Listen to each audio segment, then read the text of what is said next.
Hi, welcome to the channel The Social Sciences. Today I'll be discussing important questions of History Class 10th. Chapter 1, The Rise of Nationalism in Europe. Let me tell you, the questions are PYQ based and it is going to cover your entire chapter.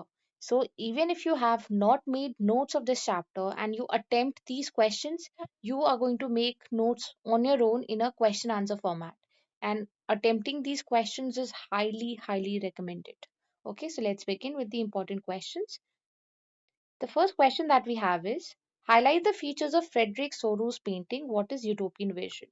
Now let me tell you, सबसे पहले आपको first सब unit में ही Frederick सोरो की painting के बारे में बताया गया है. फ्रेडरिक सोरो एक यूटोपियन पेंटिंग बनाते हैं यूटोपियन विजन के साथ. यूटोपियन मतलब कोई ऐसी चीज जो कि अभी रियलिटी नहीं बनी है लेकिन it has very strong probability of becoming a reality in the coming years. ठीक है, मतलब मान लो कि अगर मैंने अभी इमेजिन किया कि हमारे चारों तरफ एलियंस रहेंगे. This is not something which we are going to experience now, but might be this could be a reality for say 1000 years letter. है ना?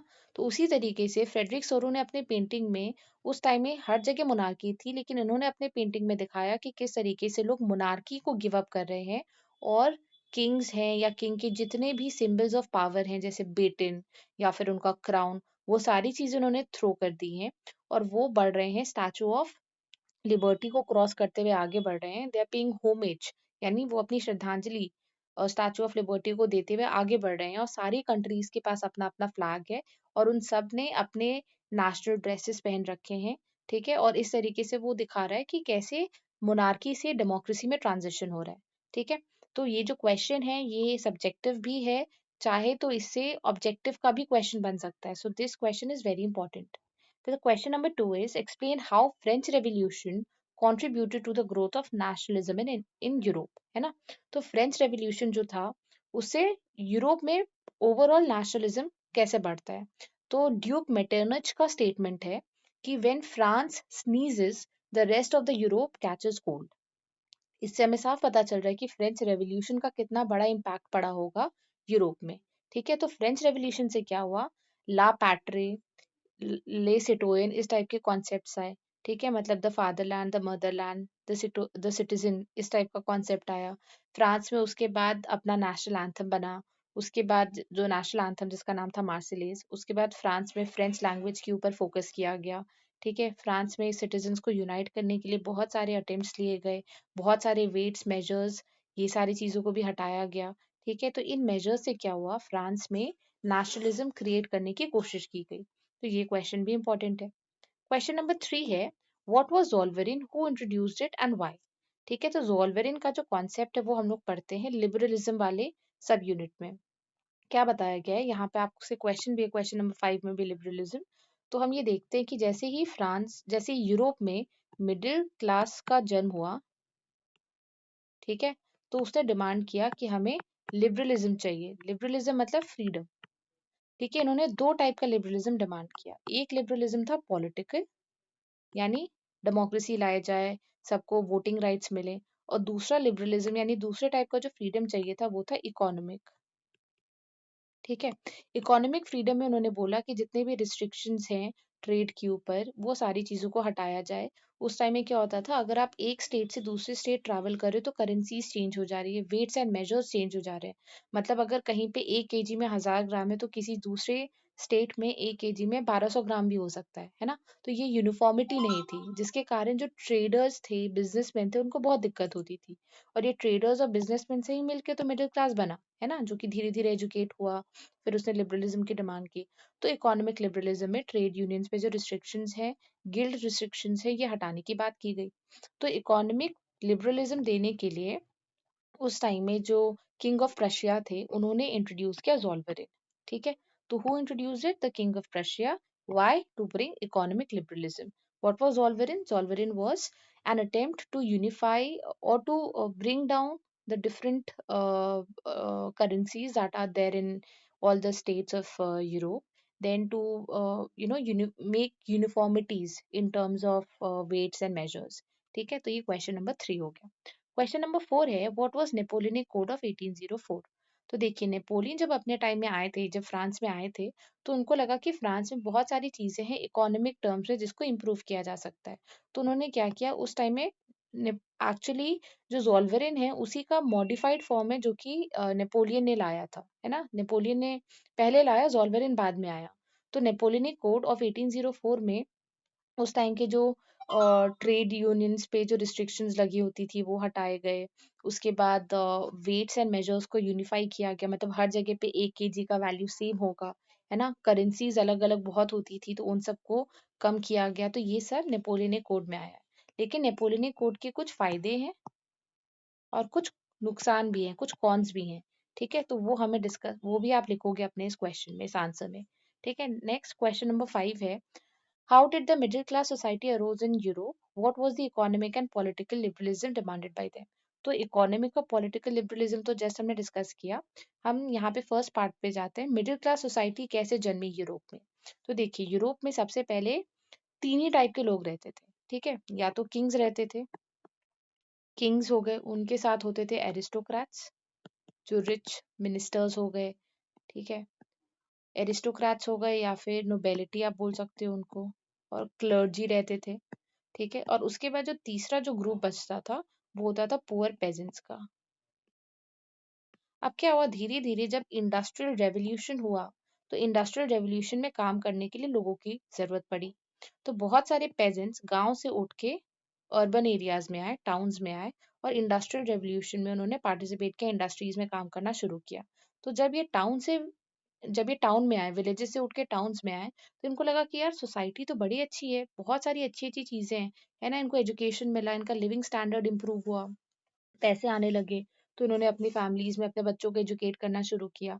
ठीक है, धीरे धीरे इनका जो थॉट प्रोसेस था वो चेंज हुआ। इनको लगा कि नहीं, हमें अपने किंग से डिमांड करना चाहिए, इक्वालिटी के बारे में हमें डिमांड करना चाहिए कि हमें लिबरलिज्म मिले, पॉलिटिकल इकोनॉमिक लिबरलिज्म मिले, है ना? तो इस तरीके से इंडस्ट्रियल रेवोल्यूशन के कारण जन्म होता है मिडिल क्लास सोसाइटी का। मिडिल क्लास सोसाइटी कुछ नहीं है, ये पेजेंट्स थे, गांव में रहने वाले जो लोग थे जो कि उठ के आए, शहरों में काम करने लगे इंडस्ट्रीज में, और फिर जब उनका लिविंग स्टैंडर्ड इम्प्रूव हुआ, जब उन्होंने एजुकेशन ली और उन्होंने डिमांड किए अपने राइट्स के बारे में, तो वैसे ही मिडिल क्लास सोसाइटी बनी। ठीक है, क्वेश्चन नंबर 6 है, what is romanticism, explain to examples. तो ये जो रोमांटिसिज्म है यहाँ पे, ठीक है, ये जो टर्म है ये बता रहा है कि किस तरीके से कल्चर और सॉन्ग्स, पोएम्स, फोकलोर्स, नॉवेल्स, ठीक है, लैंग्वेज, कैसे इन सारे तरीकों से हम लोग अपने कंट्री के लिए अपना प्यार जाहिर कर सकते हैं, हम लोग नेशनलिज्म क्रिएट कर सकते हैं, sense of collective belonging create कर सकते हैं through the use of culture.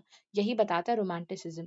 तो हर हमेशा romanticism is only considered for, a boy and a girl, but if you think it, we can be also romantic for a country, we can also express our love and affection for our country, and how we can do that, we can be a good citizen, we can embrace our culture, we can speak our own native language, we can wear our own dress, we can carry on the folklores that have been told to us, है ना? तो वो legacy हम maintain कर सकते हैं, this is also romanticism. ठीक है, तो ये रोमांटिसिज्म, और इसका हमें दो एग्जाम्पल देना है। तो आपकी बुक में एक तो एग्जाम्पल है पोलैंड का दिया हुआ, कि पोलैंड में जब किसी और कंट्री ने जब पोलैंड को ऑक्यूपाई कर लिया तो वहाँ के लोगों ने अपने कल्चर को बचाने के लिए क्या किया, उन्होंने अपनी लैंग्वेज को वो कंटिन्यू करते रहे, मतलब वो लोग पोलिश भाषा में बात करते रहे। ठीक है, despite the fact that they were colonised by a different country. तो पोलैंड का एग्जाम्पल दे सकते हो, यहाँ पे जर्मनी का भी एग्जाम्पल आप दे सकते हो, ये आपके एनसीईआरटी में मेंशन्ड है। तो एटलीस्ट दो एग्जाम्पल आपको याद करना है रोमांटिसिज्म के अंदर। ठीक है, उसके बाद we move to the next question, question number 7, that is write a note on Greeks struggle for independence. तो यहाँ पे ग्रीक स्ट्रगल फॉर इंडिपेंडेंस में हमें ये देखना है कि जो ग्रीस है, it was the most ancient civilisation, one of the most ancient civilisation. और यहाँ पे सबसे पहले जो भाषा का जन्म हुआ हो या फिर रिपब्लिक सबसे पहले बना हो, वो सब ग्रीस में हुआ था। लेकिन बाद में ग्रीस को बाकी पावर्स ने ऑक्यूपाई कर लिया। तो ग्रीस का बहुत रिच हिस्ट्री, बहुत रिच कल्चर है। लेकिन फिर उसने अपने इंडिपेंडेंस को डिमांड किया कि हमें इंडिपेंडेंस चाहिए, और ग्रीस को सपोर्ट किया बहुत सारे यूरोपियन कंट्रीज ने, क्योंकि they had sympathy for Greece, क्योंकि सबको रियलाइज हो रहा था कि ग्रीस जो है बहुत रिच कल्चर कैरी करता है, और ग्रीस का बचा रहना, उसके कल्चर का बचा रहना बहुत जरूरी है। है ना, तो यहाँ पे ग्रीक स्ट्रगल फॉर इंडिपेंडेंस हो जाएगा। क्वेश्चन नंबर 8 है, what was Giuseppe Mazzini, who was Giuseppe Mazzini and highlight his contribution in Italian unification. So Giuseppe Mazzini, as you can tell, that he is an Italian and he was born in Genoa. And Giuseppe Mazzini was a Italian reformer, ठीक है, and he wanted to unify Italy, और वो Italy की आज़ादी चाहते थे। इन्होंने दो सोसाइटी बनाया था, ठीक है, इनकी सोसाइटी का नाम था यंग इटली और दूसरी सोसाइटी का नाम था यंग यूरोप। तो ये दो सोसाइटीज इन्होंने बनाई थी और इन दोनों सोसाइटीज का एम ये था कि ये इटली को यूनिफाई करें। यूसुफ मेजीनिया का मानना था कि दुनिया ने कि गॉड ने जो दुनिया बनाई है उसमें जितने भी नेशंस हैं उनका राइट है कि वो एक टाइप के कल्चर के लोग एक जगह एक साथ रहें एज अ कंट्री, और इसीलिए इटली में भी वहाँ के लोगों का राइट है कि वो लोग as a unified country exist करें, ना कि किसी तीसरे राजा के अंडर है ना? तो उनका बहुत इम्पोर्टेंट कंट्रीब्यूशन रहा है और उनको बहुत जल्दी एग्ज़ाइल पे भेज दिया गया था because he was caught by the monarchal forces, है ना? तो इनका ये कंट्रीब्यूशन बहुत इम्पोर्टेंट है। He is a very important figure for your exams. Yusuf Mazzini पे क्वेश्चन आना बहुत उसके हाई चांसेस हैं, ठीक है? उसके बाद आते हैं question number 9। Okay, let me tell you one thing. German unification, Italian या ब्रिटिश कंसोलिडेशन, इन तीनों में से किसी एक पे क्वेश्चन मस्ट ही रहेगा। हर साल पीवाईक्यू में आप देखोगे सीबीएसई जो है हर साल या तो जर्मन यूनिफिकेशन पे पूछता है या इटालियन पे या फिर ब्रिटिश कंसोलिडेशन पे, ठीक है, तो इन तीनों को अच्छे से पढ़ के जाना है, याद करके जाना है, तीनों में से किसी पे भी क्वेश्चन पूछा जा सकता है। So we are talking about German unification. Germany जो है उसको यूनिफाई करने का काम किया था ऑटो वन बिस्मार्क ने, ठीक है। He was a Prussian minister and ये प्रशिया के थे, प्रशियन मिनिस्टर थे, और उस टाइम में प्रशिया के किंग थे केसर विल्हेम वन, ठीक है। तो उनकी लीडरशिप में बिस्मार्क ने कमान संभाली। उन्होंने बोला कि चलो ठीक है मैं जर्मनी को यूनिफाई करूंगा। फाइनली 1871 में उन्होंने जर्मनी को यूनिफाई कर दिया, ठीक है। 7 इयर्स में उन्होंने 3 वॉर्स लड़े against 3 countries. One was Austria, France and I think Britain. इन तीनों कंट्रीज के अगेंस्ट वॉर लड़ने के बाद फाइनली जर्मनी को यूनिफाई किया गया। बहुत सिंपल सा कॉन्सेप्ट है जर्मन यूनिफिकेशन का, बहुत ज़्यादा डिफिकल्ट नहीं है, but you have to remember this, it's very important for your exams. और बिस्मार्क की पॉलिसी थी, उसको बोलते हैं ब्लड एंड आयरन पॉलिसी, ठीक है। मतलब जो चीज़ वॉर से हो सकती है उसको वॉर से सॉल्व किया जाए, ये था ब्लड एंड आयरन पॉलिसी, ठीक है। So German unification was led by Bismarck and when Prussia unified Germany, king Kaiser William one was proclaimed its emperor, ठीक है। तो यहाँ पे भी जो क्वेश्चन नंबर 10 में क्वेश्चन है आर्किटेक्ट ऑफ जर्मन यूनिफिकेशन, उसका आंसर होगा ऑटो वन बिस्मार्क, ठीक है। नेक्स्ट क्वेश्चन है इटालियन यूनिफिकेशन। तो इटालियन यूनिफिकेशन में यहाँ पे आपको याद रखना है कि वापस से इटली जो है, जैसे इटली का जो शेप है उसको बोलते हैं हील शेप्ड, ठीक है, ऐसे हील होता है ना, तो इटली का भी जो शेप है थोड़ा इस टाइप का है कुछ। तो इटली जो था वो 7 किंगडम्स, 7 पार्ट्स में डिवाइडेड था। एज अ कंट्री इटली जो था वो 7 पार्ट्स में डिवाइडेड था, जिसमें से बस एक रीजन था जिसको बोलते हैं सार्डिना पीडमोंट, ठीक है। बस एक सार्डिना पीडमोंट था जो कि इटालियन रूलर के द्वारा रूल किया जा रहा था। बाकी जो 6 के 6 किंगडम्स थे उनको किसी और कंट्री के रूलर्स ने रूल कर रखा था, ऑक्यूपाई कर रखा था, ठीक है। तो सार्डिना पीडमोंट ने जिम्मेदारी ली कि हम इटली को यूनिफाई करेंगे। सार्डिना पीडमोंट में जो सीएम थे उनको बोलते हैं कैवोर, काउंट कैवोर, ठीक है। और उस टाइम में जो वहाँ के किंग थे उनका नाम था विक्टर इमैनुअल वन, ठीक है। तो under the leadership of Victor Emmanuel one, count Cavour took the responsibility to unify Italy, ठीक है। इटली को यूनिफाई करने का काम अगेन, ऊपर का जो इटली को हम जैसे अगर 3 पार्ट्स में बांटे तो बीच में था रोमन एम्पायर, ठीक है। इधर था 2 किंगडम ऑफ सिसिलीज और ऊपर था ऑस्ट्रिया हैब्सबर्ग एम्पायर, ठीक है। तो ऑस्ट्रिया हैब्सबर्ग एम्पायर के साथ वॉर लड़ा गया। रोमन एम्पायर को जो पोप थे वो रूल कर रहे थे इस बीच वाले पार्ट में, तो पोप को कन्विंस किया गया कि आप गिव अप कर दो, आप इटली को सरेंडर कर दो। और जो नीचे का जो रीजन था, ठीक है, बर्बन डायनेस्टी थी यहाँ पे शायद 2 किंगडम्स ऑफ सिसिलीज में, तो यहाँ पे इस पार्ट से वॉर लड़ी गई, ठीक है। और यहाँ पे एक इंसान थे जो लोकल लीडर थे यहाँ के, जिनका नाम है गैरीबाल्डी, ठीक है। He was a local peasant who mobilised all the people of this area to fight against the king, ठीक है। और यहाँ के लोगों ने लड़ा और फाइनली इटली को यूनिफाई किया, and Italy was unified in 1861। तो इस तरीके से इटली का यूनिफिकेशन हुआ। Next we'll see the third part, that is British consolidation. तो ब्रिटिश कंसोलिडेशन भी अच्छा क्वेश्चन है, ये आ सकता है।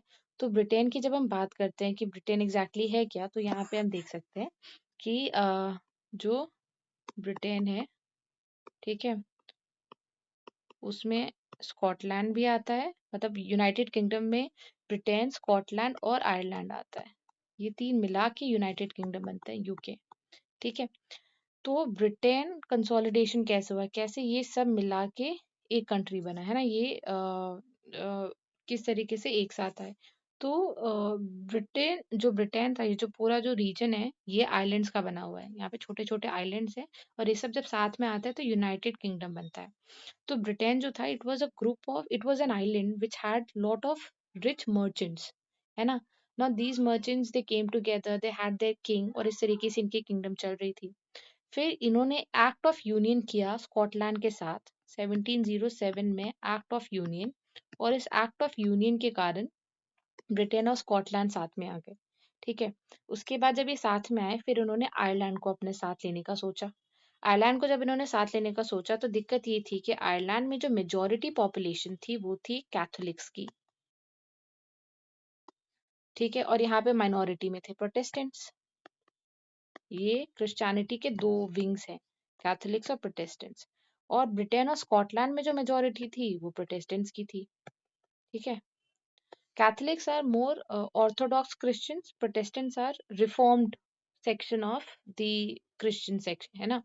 तो जिसमें हमने मार्टिन लूथर किंग वाला भी पढ़ा है, मार्टिन लूथर वाला पढ़ा है प्रोटेस्टेंट रिफॉर्मेशन चैप्टर 5 में, ये वही है प्रोटेस्टेंट सेक्शन। तो ब्रिटेन और स्कॉटलैंड में प्रोटेस्टेंट्स की मेजोरिटी थी, और आयरलैंड में कैथोलिक्स की मेजोरिटी थी। तो ब्रिटेन और स्कॉटलैंड के प्रोटेस्टेंट्स ने क्या किया, यहाँ के माइनॉरिटी प्रोटेस्टेंट्स को सपोर्ट किया, ठीक है। जिसके कारण जो प्रोटेस्टेंट्स है यहाँ के, इन्होंने कैथोलिक की गवर्नमेंट को हटाया और अपनी सरकार बना ली।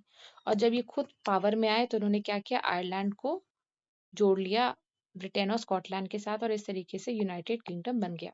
लेकिन प्रेजेंट डेट में आयरलैंड का जो नॉर्दर्न सेक्शन है, वो अलग हो चुका है, और सिर्फ साउथ का जो पार्ट है आयरलैंड का, वही ब्रिटेन और स्कॉटलैंड के साथ जुड़ा हुआ है। But this is a recent information, you don't need to put that, ठीक है। तो ब्रिटेन और स्कॉटलैंड आया एक्ट ऑफ यूनियन के तहत, और ब्रिटेन, स्कॉटलैंड और आयरलैंड साथ में आया जब यहाँ पे प्रोटेस्टेंट गवर्नमेंट बनी, ठीक है। तो इस तरीके से आप बताओगे British consolidation. Next question number 10 जो है, that is who was architect of German unification. It was also Otto von Bismarck. And Italian unification के आर्किटेक्ट थे काउंट कैवोर, ठीक है। तो ये तो वन वर्ड क्वेश्चन है, और this is very important. Question number 9 and question number 10 and in fact question number 8 as well. 8 9 10 is highly highly important. बहुत चांसेस हैं कि ये तीनों क्वेश्चन आपके एग्जाम में आ जाए, ठीक है। I can guarantee you that 99% chances हैं कि ये तीनों क्वेश्चंस आ सकते हैं आपके एग्जाम में। क्वेश्चन नंबर 11 है, how explain how sense of nationalism was developed in Europe during 17th and 18th century. तो यही सेम टॉपिक हमने चैप्टर नंबर 2 में भी पढ़ा है, sense of nationalism. Chapter number 1 में भी है सेंस ऑफ नेशनलिज्म। तो यूरोप में कैसे सेंस ऑफ नेशनलिज्म क्रिएट हुआ, तो वही सेम कॉन्सेप्ट कि कैसे लोगों को यूनिफाई किया गया, कैसे लोगों को वो फीलिंग दिलाई गई कि आप अपने ही कंट्री को बिलोंग करते हो। तो उसमें जैसे आप फ्रांस का एग्जाम्पल दे सकते हो कि नेशनल फ्लैग्स बनाए गए, ठीक है। नेशनल फ्लैग, जैसे फ्रांस का जो फ्लैग है, उसके मेन कलर्स हैं रेड, ब्लू, वाइट। उसके बाद फिर आप बता सकते हो कि नेशनल एंथम्स आए, ठीक है। जैसे फ्रांस का था मार्सिलेज, ठीक है, एंथम। उसके बाद आप ये बता सकते हो कि बहुत सारे सॉन्ग्स को, फोकलोर्स को पॉपुलराइज किया गया, ताकि लोग उसको सुने और कलेक्टिव बिलोंगिंग वाली फीलिंग ले। उसके बाद लास्ट टू इन ला पैट्री वाला कॉन्सेप्ट आया। फिर स्टैचू ऑफ लिबर्टी, ठीक है। इस तरीके से भी, मतलब डेमोक्रेसी के लिए और कलेक्टिव बिलोंगिंग के लिए ये भी इम्पोर्टेंट है। फिर वो कंट्री का स्टैचू, एक एलिगरी बनाया गया। एलिगरी क्या होता है, जब आप अपने कंट्री को किसी फिगर के थ्रू रिप्रेजेंट करो। जैसे हम इंडिया का, हमारे पास एलिगरी क्या है, भारत माता, है ना। भारत माता की मेंडिंग से हम इंडिया को रिप्रेजेंट करते हैं। वैसे ही हर कंट्री ने अपना एक एलिगरी एक फिगर चुना, फीमेल फिगर या मेल फिगर। ठीक है, उस तरीके से भी सेंस ऑफ नेशनलिज्म डेवलप किया गया यूरोप में। ठीक है, so this is all. These 11 questions are very important. If you answer these questions, make a note, revise them continuously. I'm very sure that chapter 1 would be done for you, and you are going to attempt all answers from this section. Thank you. And if you have any question, or if you have any recommendation, please put it in the comment section. Do like, share, and subscribe the channel. Thank you.